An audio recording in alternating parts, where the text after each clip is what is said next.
Salutations Rangers, General Rally 101 back at you again with some more lore. And today's video, boys and gals, we are taking a look at the big chunky tank of the Imperial Guard. Yes, ladies and gentlemen, we're talking about the Baneblade! God, I love this tank. So, make sure to like, comment, share, subscribe, do all that wonderful YouTube stuff, strap on in. And let's get taking a look at every single variant of this big chunky bastard. It is the Baneblade! It's the quintessential super heavy tank of Warhammer 40k. When you think of big tanks, you think about the Baneblade and the Imperial Guard. But how exactly did this big heckin' chunk of metal come to be beloved by the flashlight-wielding hordes of humanity? Like all good things in Warhammer 40k, we have an idea, maybe even half an idea, but never the full picture. Way back when, during the Dark Age of technology, the Baneblade was supposedly first created. And any veterans here may be familiar with the old, famous, yet infamous adage. That being that the Baneblade was a light scout tank. So, TLDR, that whole statement is to show that, the Imperium, i.e. humanity, during the Dark Age was incredibly powerful. But unlike the Warhammer Scout Titan, which is the smallest variant of any of the Titans, the Baneblade is the largest tank. Period. Ever. It is huge. So making it a scout would make zero sense. Instead, this is my interpretation of that a scout tank of the Dark Age of technology possessed the same amount of firepower and capabilities and armor of a Baneblade tank, but was still able to be small enough to be something like a Chimera or a Salamander. Now that is purely my speculation. And I don't know if it's true, but to me, it makes a lot more sense than saying that a 300-ton motherfucking big-ass tank can do scouting. But GW's weird statements and questionable lore aside, the fact of the matter is that the Baneblade was here during the Dark Age technology. And it was on Terra. Not to mention, Biggie saw this big bastard and he was like, yes, I want this. Thus, he was instrumental in incorporating it throughout the entirety of the Imperial Army and the Space Marine Legions. It is said that entire divisions of the Imperial Army were composed of this big heavy bastard and supporting forces. It was indeed the mainstay super heavy of the Imperium of Man, and was meant to thrive everywhere and anywhere. And it has several variants. And if some rumors are to be believed, this was supposed to become the mainstay of the Imperial Armored Force, and plant itself in history as the true mainstay of the Imperial Guard. But then, the Horus Heresy happened and all that went to shit. And here, I believe we should make a very big difference between 30k and 40k as per usual. The Baneblades of 30k are indeed super heavy tanks. Imagine them akin to the heavy tanks of World War II per se. Incredibly deadly, incredibly useful, but at the end of the day, they're tanks. They're meant to be used, they're meant to be blown up, they're meant to be shot at, and they're meant to be lost eventually. Maybe they get recovered, maybe they don't, but they are, again, attritionable assets, even in the most loosely used of that term. Thus, the Baneblades of 30k were as well. They were very useful and very expensive, but they were supposed to be shot at and they were supposed to die. They were tanks. The Baneblades in the 40k, however, are most definitely not that. The Baneblades of 40k are each one of them priceless relics that have been handed down throughout regiments for nearly 10,000 years. Not to mention, most of them are held together by spit, duct tape, and hope. And that's not talking about the fake Baneblades. For there is indeed a term known as a counterfeit Baneblade. You see, in Warhammer 40k, the only true Baneblades that exist are Baneblades that are made from Mars, Lucius, Esteban 7, and Ryza. For those are the only 4 ForgeWorlds that have the actual original STC of the Baneblade. Every other ForgeWorld that produces something known as a counterfeit Baneblade. It looks like a Baneblade. It smells like a Baneblade, but it's not a Baneblade. Because it's pretty shit. The battle cannon may not actually be a Baneblade cannon. It may just be some souped up heavy gun. It has shit augers, it has shit systems, the life support is rubbish, the armor is shit, the material used is garbage. It is just a counterfeit Baneblade. So whereas the normal stock standard Mars pattern Baneblade can rival Titans, a counterfeit bastard from God Almighty knows where is going to get taken out by an Ogryn with a shock maul. Not really, but maybe. The whole point is they're not reliable. And ultimately, if you are getting a modern day Baneblade in modern day 40k, if it doesn't have that Martian seal of approval, it is most likely pretty shit. And some of them even travel slower than the ordinary Baneblade. Somehow. Don't ask me how. I don't know. But with the return of Bobby G and Big Daddy Call coming in throwing out magic like God Almighty knows what, the Baneblade has become revived. And whilst we have no new variants, I believe that's quite simple to say that Call is beginning looking to upgrade these bad boys, to improve the counterfeit Baneblades as well as standard Baneblades, and hopefully return some of that glory lost in the Great Crusade. But then again, GW hasn't really come out saying any official lore in terms of new Baneblades, so again, this is just me putting 2 and 2 together, seeing if I get 4 or do I get fish. But with the base lore out of the way, let's take a look at each individual variant of these big chunky monsters. Starting up first with the Baneblade. Ah yes, the classic good old Baneblade. Now if you've been around 40k for a while, you may know that we like to meme on the Baneblade naming conventions because, they are kind of funny. Which, fair enough, they are. The Baneblade naming conventions refer specifically to its type of armament and its role. For example, the suffix sword usually indicates a one-shot heavy-duty weapon, more specifically in the anti-armor role. Hence why we get stuff like the Shadow Sword and the Bane Sword, which are both big tanks with big guns. The suffix hammer, such as the Bane Hammer and the Hell Hammer, usually indicate a tank who's meant to operate close towards the enemy that they're fighting. Hence they have rather short-range guns and are meant to support infantry, and more often not have an infantry capacity enough themselves. Now, this is what it's supposed to be. Whether or not it is, I couldn't tell you, because GW does what GW does, and I don't know, man, I'm just a guy on the internet. But with that out of the way, let's take a look at this big chunky bastard. As I mentioned before, the main difference with each of the Baneblade variants is pretty much just its main cannon, and its main cannon will dictate its role in the battlefield. But the standard Baneblade has a crew of 10, that being 1 commander, 1 driver, 3 gunners, 3 loaders, a comms operator, and an engine seer. Yes, this bastard is so chunky that he needs a dedicated tech priest. The standard weight is approximately 316 tons. It has a length of 13.5 meters, a width of 8.4 meters, a height of 6.3 meters, and a ground clearance of 1.2 meters. It can move a whopping 25 kilometers per hour on-road, and a devastating 18 kilometers per hour off-road. Yes, if you didn't already know, the Baneblade is not meant for speed. Scout tank my ass. Its armor is approximately 200 millimeters on the superstructure. The hull armor 180 millimeters, the gun mantlet another 180, and the turret itself 220. Now, important note, when these specs were first made, they were made in regards during the 80s give or take, and thus they just took the regular tanks and upgraded them very much from our own real world. So sometimes the numbers can seem a little bit iffy, but remember, this thing is armed in ceramite and plasteel, which is super magic Warhammer 40k space material. Therefore, just double or triple the numbers. It can take a lot of shit. Don't look at it too much, alright? This is just like reference for reference. And then finally, we come to the main armaments. The 2 main armaments of the Baneblade is the massive Baneblade cannon. This is a supercharged, super heavy version of the main battle cannon, and it fires big chunking ammunitions which are rocket propelled and guided assisted. And if you have one of the original, and thus one of the best, it has inbuilt targeting systems and auger arrays that can help track the shell and make sure it lands where it needs to. If you fire this big bastard against anything smaller than a Baneblade, it's probably gonna one-tap it. And it offers very good armor penetration and anti-tank properties. But instead of a big robot you find a fortress in your way, ladies and gentlemen, I present you the Demolisher Cannon. The Demolisher Cannon is basically a big heckin' chunkin' mortar. It's very short range, but very good firing arc, and it will thump big old good old giant chunks of high explosive ammunition that will render any type of fortress or bunker complex into the past tense very quickly. In addition to this, it has a coaxial mounted autocannon, 2 las cannons, and up to 6 heavy bolters or heavy flamers. In addition, it can take a hunter-killer missile as well as a pintle-mounted weapon, either a storm bolter, heavy bolter, autocannon, etc. And if you play Dawn of War, you may know about the 11 barrels of hell. So called because the base configuration of the Baneblade can take up to 11 different barrels worth of firepower, which can be upgraded to 13 with the pintle-mounted weapon and the hunter-killer missile. The Baneblade is a chunky bastard because it has 3 separate decks. The first deck is being the turret. That is where the primary gunner as well as the main cannon exists. It's a turret. If you've seen the turret of a tank, pretty simple. But then we have the secondary level known as the command deck. This is where the commander sits on his big chair, and he is able to direct the various fire of the gun and ensure that shell A goes to where shell A needs to go and that shell B is ready when it needs to be. It is also noted that a tech suite is also here, and that's where the tech priest chills and does all the rites and sacred unguents to make sure the Baneblades. And then finally we have the lower deck. This is essentially where you house all of the ammunition as well as the crew quarters. Yes, there are indeed crew quarters. Several bunker beds as well as living quarters are indeed made into this.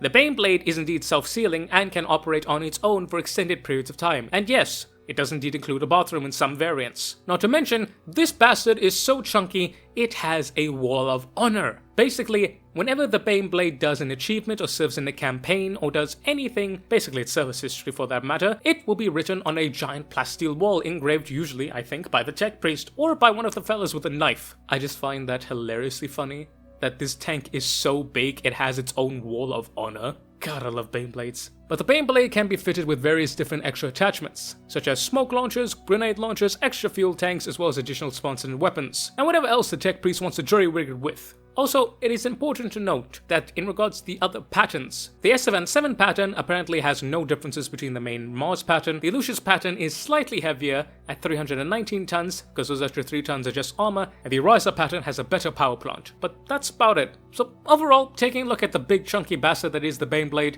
it's a big tank. No, it is a very big tank. And it does what it needs to. It is the quintessential super heavy. When you think of a big heckin' chunkin' tank, this is this bad boy, and goddammit, it does not disappoint. But at the end of the day, the Baneblade is the vanilla flavor. Perfectly fine, perfectly acceptable, and goddammit is it good. But sometimes, you want a little spice in your life. And that's where the other 13 or so variants come in. Starting off with its sister, that being the Shadow Sword. You see, while the Baneblade is indeed the original super heavy tank, it's not the only original super heavy tank. But you see, the Baneblade has a sister tank, that being the Shadow Sword. You see, when Beggy found the Baneblade, he also found the Shadow Sword. Whereas the Baneblade was specialized for general purpose combat, the Shadow Sword was made for one thing and one thing only: to kill other big chunky motherfuckers. That's why instead of its Demolisher cannon and main battle cannon, the Shadow Sword has a volcano cannon. The volcano cannon is essentially the final form of the lasgun. It is the greatest energy-based weapon that the Imperium of Man possesses. It draws its energy directly from the vehicles in question's power plant and builds up into a massive blast that is absolutely devastating to any and all forms of heavy armor. And the one of the Shadow Sword is no different, for it has a Mark IV Phaeton pattern. This is a very high quality and very reliable weapon. In addition to this, whilst having a big gun is good, you need a good pair of eyes to go with it. Thus, the sensor targeting as well as auger arrays of the Shadow Sword are the best of the Baneblade variants, mainly because you usually only get one shot.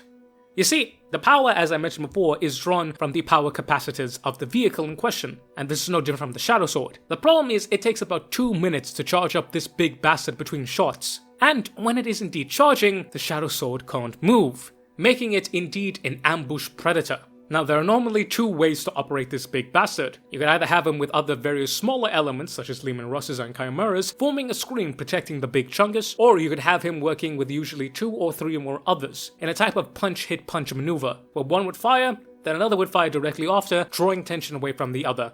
Essentially, by the time the third one goes off, you're hoping that the first one is ready to fire again. Imagine it like a modern version of a musket tactic. But the Shadow Sword is the premier version of the anti-Titan weapon. This is the Guard's answers to the big boys. However, much like the Baneblade, it has suffered a lot. Whilst there are still indeed a lot of them, the quality does dip. Some of the counterfeit variants of the Shadow Sword are armed with either a large plasma cannon, a even bigger battle cannon, i.e. something like the Wagner but turbo-sized, or a turbo laser. Not to mention their targeting system arrays, which are usually supposed to be the pinnacle of super heavy tank technology, are pretty much no better than a Leman Russ, or in some places kinda shit. Like I said, if you don't get one of the OG certified ones, you don't really know what type of quality you're gonna get, so keep that in mind. But in addition, with its big chungus, it can be armed with 4 different sponsors, that either being 2 twin bolters, 2 twin las cannons, or 2 twin heavy flamers. The Shadow Sword is a fan favorite, and some would argue it's even garnered more love than its OG Baneblade variant, mainly because of how often it features in media. Throughout the entirety of the Horus Heresy as well as the Siege of Frost series, Shadow Swords have been incredibly prominent, because at the end of the day, when you need a big gun, this is indeed one of the biggest guns.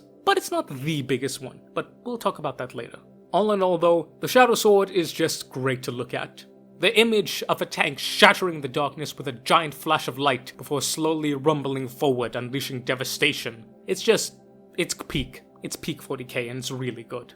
Alright, next up we have the Storm Lord. Whereas the Shadow Sword was meant to destroy Titans, this big boy was meant to protect them. You see, the Storm Lord is equipped with the Vulcan Mega Bolter. This is essentially a Titan-sized dual Gatling bolter, and as you can imagine, it absolutely destroys infantry. Because of this, this big chunky bastard is often used with Titan formations. Because any type of infantry, even Terminators, will be absolutely shredded by this. And since it is indeed in a super heavy chassis, it doesn't have to worry about any of the issues that comes with operating right next to a Titan. So this big bastard trundles along, protecting the big old Titans from any type of crunchies that try and get close to it. And it has crunchies of its own, as it contains a whopping 40 unit transport capacity. Not to mention, due to its nature of being an infantry transport, it is more heavily armored than the standard variant, hence to guardsmen often referring to this big bastard as the safe house. All in all, it's a great tank. It's an anti-infantry specialist that carries its own infantry and provides support for other the big more heavier assets. Not to mention, it is Gun, the tank. God damn it, it looks good. We then have the Bane Hammer. It is unknown when the Bane Hammer was created, but we do know why it was created.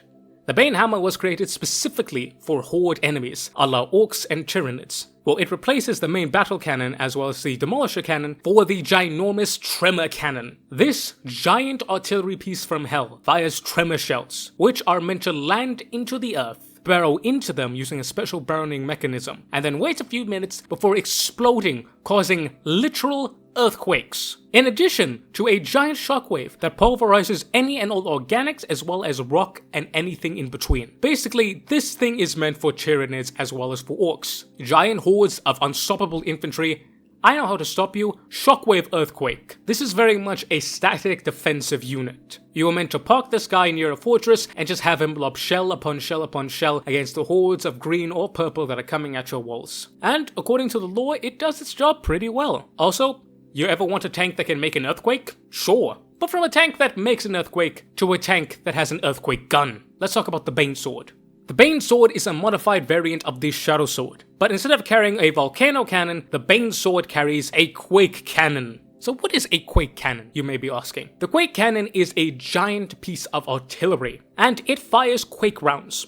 Quake rounds are specialized artillery shells that contain the debris of exterminatus planets, and somehow, by the grace of the almighty Omnissiah on high, Lord Almighty knows how, they are able to extract the destructive potential of this shattered world from the exterminatus from this piece of earth and apply it to the shell fired by the quake cannon, meaning that this can lob mini exterminatus-sized shells up to 24 kilometers away that can be said to destroy entire iron citadels in one strike. It's basically an SPG artillery cannon, but how does this work? I do not know. I do not know, and I won't question it. Maybe it has something to do with the warp, but the fact of the matter is the Imperium figured out how to take bits of boned up planet and turn them into anti-artillery siegecraft. How? I don't know. But you know, Warhammer 40k, it's a quake cannon. Regardless of how, when, where, why, or whatever reason, this is the premier SPG variant, or self-propelled heavy gun. It has more armor than the standard variant of the Baneblade, and its whole point is to be a giant piece of artillery shelling the bastard from way away. And it does its job quite well.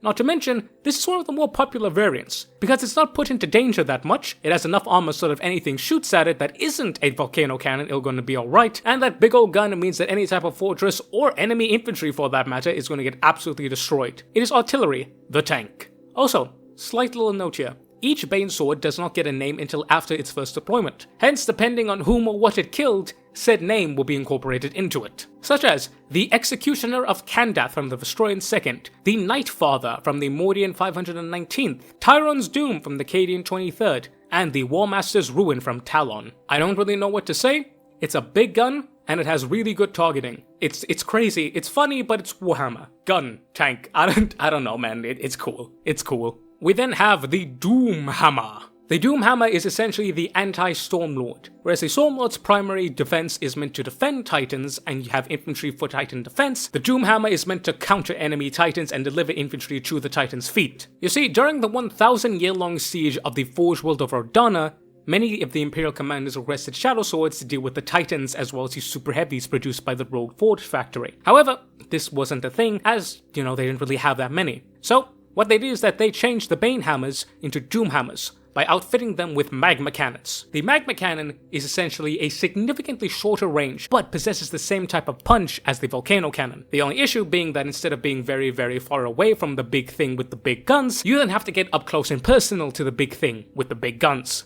But it doesn't require that much energy to charge, so they took out the extra capacitors and they put infantry there, as it can carry up to 25 infantrymen. So the whole purpose of the Doomhammer is to rock up to an enemy Titan formation, get one good shot in, deposit it as infantry, and have said infantry go and assault the Titans. Or other enemy infantry around the Titans, or fucking, I don't know, man, but I'm just saying, if you are a dude and you're put in a big tank and you say, hey, here's this bayonet and grenade, go in charge of the God Machine, I think you have a bit more issue than wondering about how the hell your big tank is going to do. But all in all, the Doomhammer is a tank that is forged out of necessity. No one wanted it, but at the end of the day, you may do with what you have. And in the end, it created this weird type of assault tank, as the magma cannon, due to its short range as well as dispersion, is indeed more effective against fortifications. So it ended up finding its own niche as an assault tank. You can rock up with the magma cannon, make a breach into the enemy, or break through enemy armor, enemy lines, and then you got 25 dudes who have a whole lot of faith, hope, and fuck all else to go and do something. So, it has its place. It's not a good place, but it has its place. But from a tank made out of necessity to a tank that was actually designed before the battlefield, we then have the Hellhammer. So named for its main armament, that being the Hellhammer cannon. The Hellhammer cannon has a shorter barrel and it has heavy gauge suppressors, meaning that it can fire its big chunking shells at twice the fire rate, though with at half the range. But more specifically, these shells contain a subatomic unstable charge, essentially dirty nukes. Think more of Atomic Annie, but a little less destructive, somehow. And this big chunky bastard is designed for one thing and one thing alone: city fights. Short range, high impact, very violent, very bloody, very quickly. Whereas most tanks dislike the idea of city fights, the Hellhammer says fuck that and embraces it fully. It has enough armor to withstand any type of missile launcher, handheld grenade, or any type of homemade bomb, and if it sees anything that resembles any form of life, it's going to drop a mini nuke on you at the speed of sound. This is a beloved instrument by the Imperial Guard, because as any type of instrument will tell you, a city fight is generally speaking not a nice time. But having a Hellhammer roll through and just shatter any form of building with a mini nuke gives you that little breath of pause and refreshment. Because you don't have to worry about clearing the building if there is no more building to clear. And trust me, when the Hellhammer comes through, there will be no building. Next up, we have the Stormblade. The Stormblade is a variant of the Shadow Sword, and it comes from Ryza. For those of you who don't know, Ryza is famous for its plasma technology. It is some of the most powerful and some of the most safest. And the best thing about this is that these Stormblades are only produced by ForgeWorlds that Ryza and Ryza itself decree are worthy, so you don't really get that many counterfeit variants. Because it is armed with a massive plasma blast gun, aka a plasma gun the size of a Titan. Whilst it does lack the long range of the volcano cannon, that means that it doesn't have to worry about the extra long sensors as well as the standard capacitors. But what it lacks in range, it makes up for in versatility. The plasma blast gun can be fired in two main modes, that being the standard mode as well as the supercharge mode. But it's important to note that due to Ryza, it is far more safer, far more stable, and you can supercharge far more often than a normal plasma blast gun, because there's almost no chance that you're going to end up blowing up the gun. For those of you who don't know, if you do overcharge plasma, there is a slight chance that you can indeed damage the unit, i.e. the plasma charges will overreact, cook off, and have a little explosion in the tank, or a big explosion if you're unlucky. The Stormblade though doesn't really have that issue. It can still happen, but not nearly as bad as something like the Lehman Russ Executioner.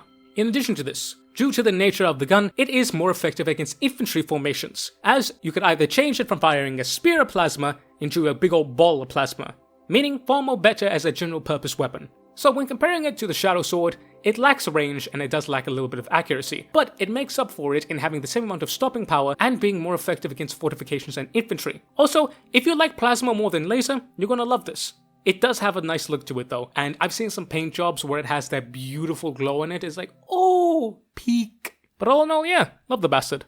We then have the Storm Sword. The Storm Sword is another field modification, but this time during the siege of Koldark Hive. This is an unofficial version. You see, where you had a bunch of units that had shadow swords which were great against anti-Titan warfare, the Volcano Cannon does lack a little bit of punch in regards to siege warfare. Whilst it can indeed punch through many of the holes, sometimes you need something a bit more heavier in HE to level concrete rather than punching straight through it. So, infantry did what infantry did best, and they did a little bit of arts and crafts, and thus we get the Storm Sword. The Storm Sword is named for the Storm Sword Siege Cannon. These are rocket-propelled assisted shells that weigh anywhere from 180 kilograms all the way up to 200 kilograms. So needless to say, this solved the HE problem, as this is an artillery gun meant for a hive. I present to you the Mortar from Hell. You are not going to have any issues with any type of hive. Because I don't care who you are, 200 kilograms of high explosive fuck you is going to ruin your day. Though, needless to say, the tech boys were not too happy with the guard poking around with their stuff.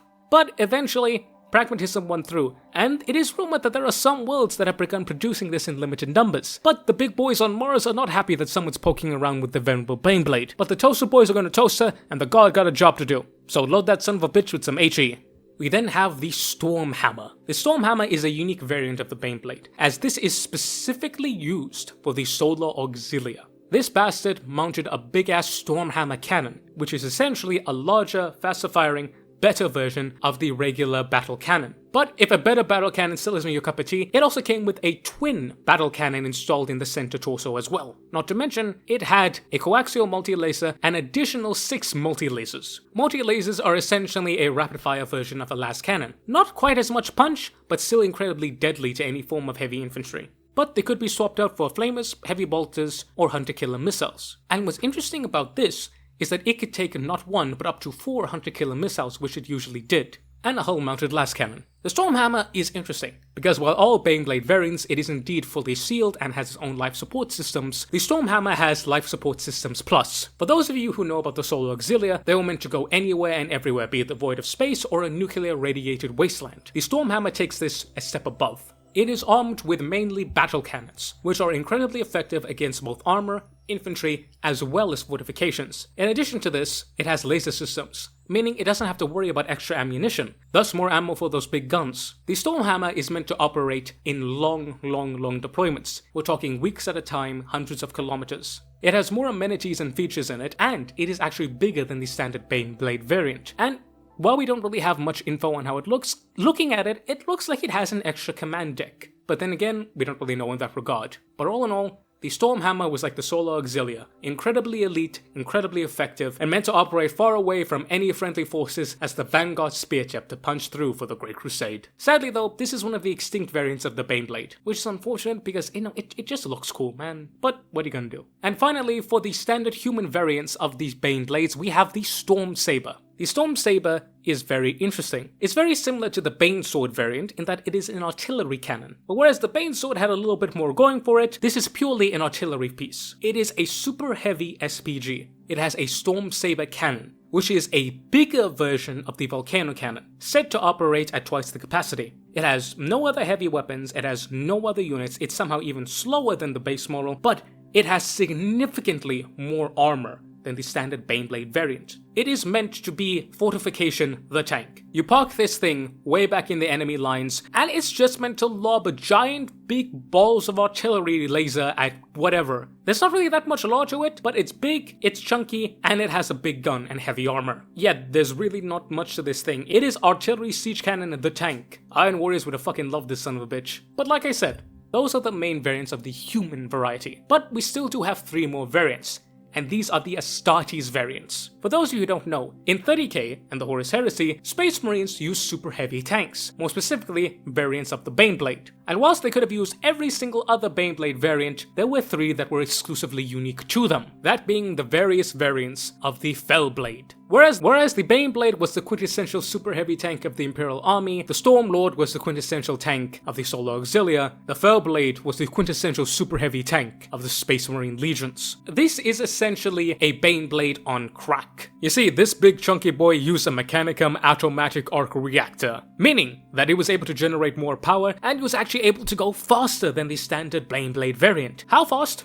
We don't know, but it could go faster. It also had a reinforced metaplast alloy chassis, meaning that the actual structure of this bad boy was significantly more durable than even the Baneblade. There are various accounts of Legion Fellblades taking significant armor damage, but the actual internal structure being relatively fine. Whereas you could whittle away a Baneblade with sustained battle cannon fire, you needed dedicated anti-armor weaponry to pierce and destroy the superstructure of a Fellblade. For its main armament, the Fellblade consisted of twin accelerator cannons, also known as the Fellblade Cannon. This was a unique type of cannon, which took the accelerator technology and applied it to a battle cannon. By using a measure of complex overpressure mechanisms in a special vacuum-based system, it allowed the shell to be propelled at an extreme velocity, even more so than the standard battle cannon of the time. In some estimates, it's twice as much. Not to mention, it consisted of a dual firing system, meaning that in theory, you could load each individual cannon with an individual type of shell, as it possessed high density armor penetrator anti-tank rounds as well as high explosive fragmentation anti-infantry rounds. Now, whether or not this was done, we don't really know, but what we do know is that it had an incredibly high density targeting system. Remember, this thing was meant to be used by Space Marines, thus it had targeting systems and reflex systems that were meant and attuned to Space Marine reflexes. All in all, it meant that not only were the cannons better, not only did they hit harder, but they were significantly more accurate. Significantly more so at that. In addition to this, it had the secondary demolisher cannon, as well as 2 quad-mounted las cannons, in addition to a hull-mounted heavy bolter or heavy flamers. You can also throw a hunter-killer missile, as well as a pintle-mounted weapon on it. All in all, this is the quintessential Space Marine super heavy tank. Like an ordinary super heavy, but goddammit is it so much more better. And like the Baneblade, this comes in 2 main variants, that being the Glaive and the Falchion. The Falchion Super Heavy Tank Destroyer is named so for it has a unique type of armament. It has twin volcano cannons as its main armament. Yes, you heard me, twin volcano cannons. So whereas before the standard Shadow Sword had to operate in pairs to gain the same variety, the Legion Falchion could operate in a Titan hunting role on its own. Being able to charge up both at the same time, it would fire one shot to penetrate the void shields and the other shot to kill the metal underneath. However, it's noted that this bad boy was rare even amongst the Astartes. Whilst every legion did possess them, they weren't exactly there in many numbers, with the Ultramarines and the Iron Hands knowing to possess the most. We then have the Glaive. The Legion Glaive, or Fellglaive, was a pattern of the Fellblade that had a Volkite carronade. Side note, what is Volkite weaponry? Volkite is your standard heat ray gun from science fiction. Essentially, it does good damage against metal, but where it really shines is any type of organic material. As if this makes contact with any type of organic material of any variety, it will literally combust it and cook it. And the Legion Fellglaive had a Volkite carronade, which is indeed the biggest heat ray gun of the super mega heat death ray gun.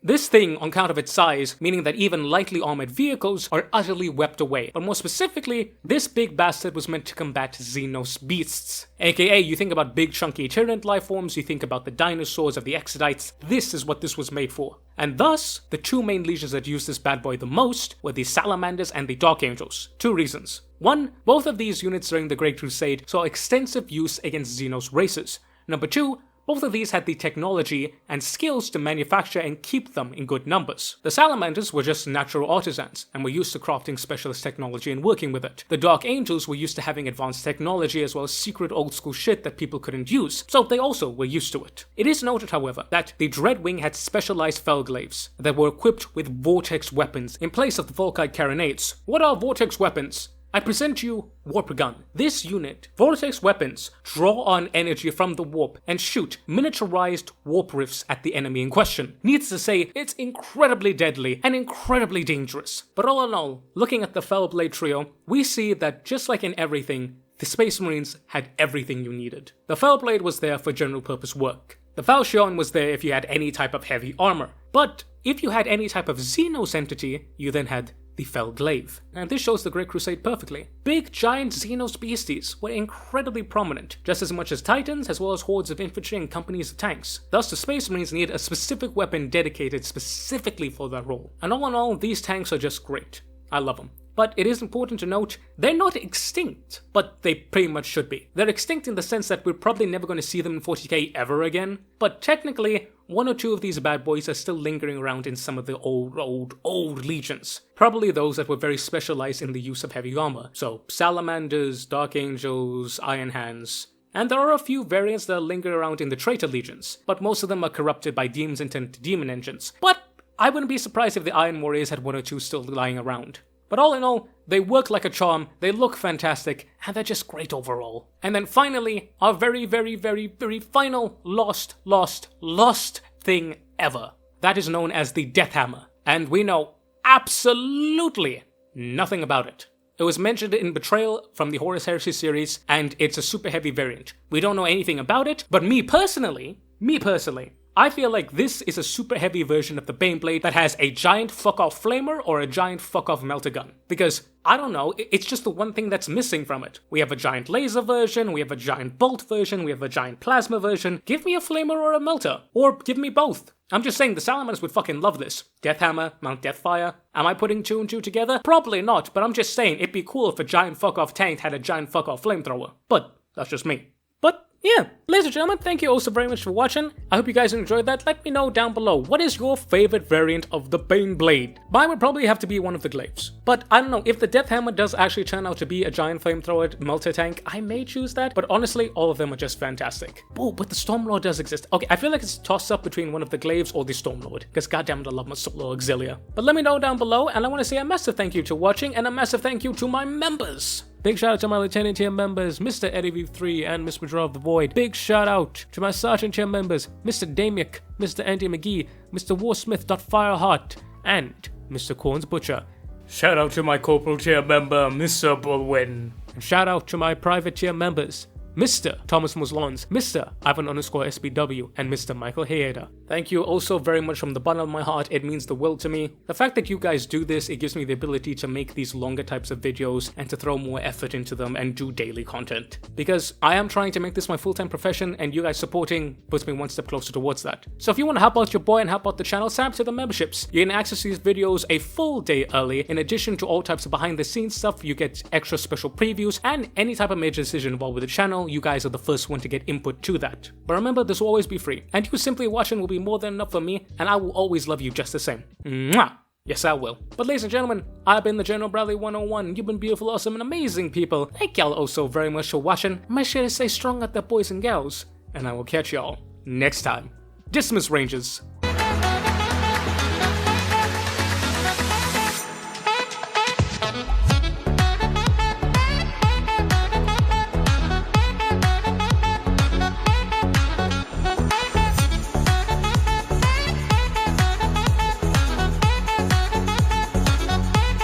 I cannot wait for some random motherfucker to pull up this random obscure Baneblade variant that I did not know of. My guy, give me a break.